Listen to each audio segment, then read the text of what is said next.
Hello, welcome back to my channel.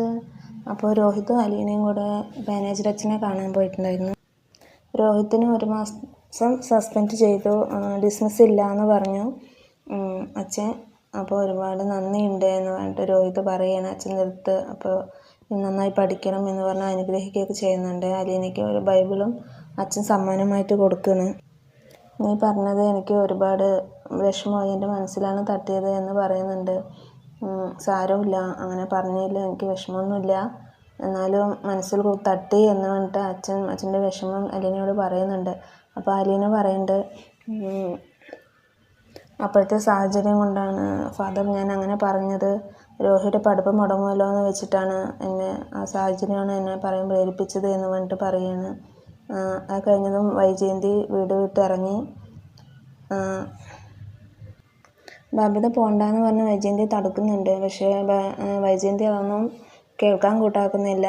ഇനി ഞാനിവിടെ എന്തിനാണ്, എന്നെ ഇവിടെ ആവശ്യമില്ലല്ലോ, ഞാൻ അലീന ഉണ്ടല്ലോ എന്ന് പറഞ്ഞിട്ട് പോകുകയാണ്. അപ്പോൾ ബബിത പറയുന്നുണ്ട്, അമ്മയുടെ സ്ഥാനത്ത് നിന്നിരുന്നെങ്കിൽ അലീന ചേച്ചി ഏറ്റെടുക്കില്ലായിരുന്നു.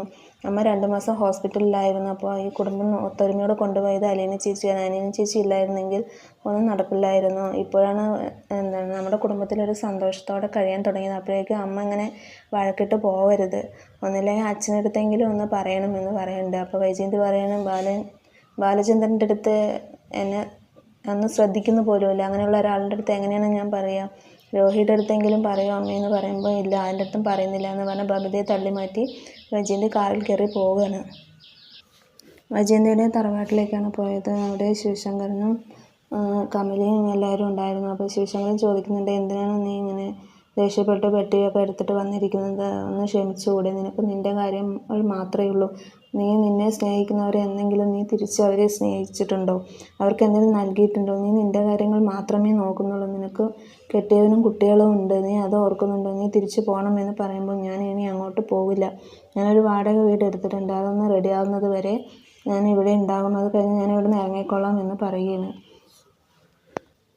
ശിവശങ്കരൻ വൈജയന്തി ഒരുപാട് വഴക്ക് പറയുന്നുണ്ട്. പക്ഷെ അതൊന്നും ഉൾക്കൊള്ളാൻ വൈജയന്തി തയ്യാറാവുന്നില്ല.